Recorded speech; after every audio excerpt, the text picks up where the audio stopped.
Mengasihi sesama melalui doa. Bacaan firman Tuhan ada di 1 Samuel 12 ayat 19 sampai 25. Aku tidak tahu bagaimana keadaanku saat ini seandainya ibuku tidak mendoakanku.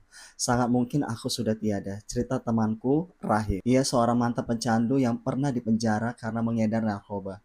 Suatu hari sambil minum kopi, ia menceritakan bagaimana doa-doa ibunya telah mengubah hidupnya. Bahkan ketika aku telah membuatnya sangat kecewa, beliau tetap mengasihiku dengan doa-doanya. Aku mengalami banyak masalah, tetapi jika ibuku tidak berdoa untukku, aku tahu keadaanku akan lebih buruk.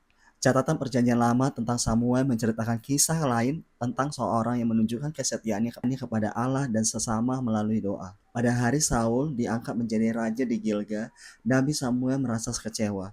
Bangsa Israel telah menaruh iman dan pengharapan masa depan mereka kepada kerajaan manusiawi, bukan kepada Allah. Saat bangsa itu sedang berkumpul, Allah menunjukkan ketidaksenangannya melalui sebuah badai yang terjadi di luar musimnya. Sehingga mereka takut dan menyesali keputusan mereka. Ada di 1 Samuel 12 ayat 16 sampai 18. Ketika mereka memohon kepada Samuel untuk berdoa kepada Allah bagi mereka, ia menjawab, "Jauhlah daripadaku untuk berdosa kepada Tuhan dengan berhenti mendoakan kamu." Di ayat yang 23. Respon Samuel mengingatkan kita bahwa berdoa bagi orang lain adalah salah satu cara untuk mengutamakan Allah dalam hati dan hidup kita. Ketika kita mengasihi orang lain dengan berdoa bagi mereka, kita sedang membuka kesempatan untuk menyaksikan perkara-perkara yang hanya dapat dilakukan oleh Allah sendiri. Tentu saja kita tidak ingin melewatkannya. Allah mengkhususkan Israel sebagai bangsa yang kudus untuk melayaninya. Allah selalu menjadi hakim mereka dan berperang untuk mereka. Namun, dengan meminta agar mereka menjadi sama seperti segala bangsa-bangsa lain, Raja akan menghakimi dan meminta dalam perang.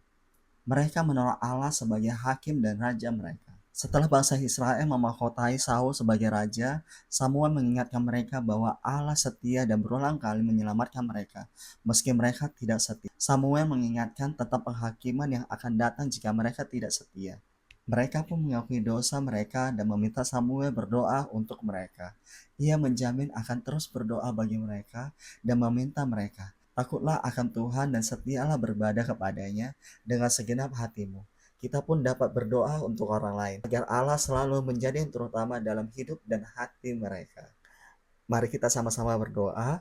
Tuhan Yesus yang baik, terima kasih karena Engkau telah mendoakanku.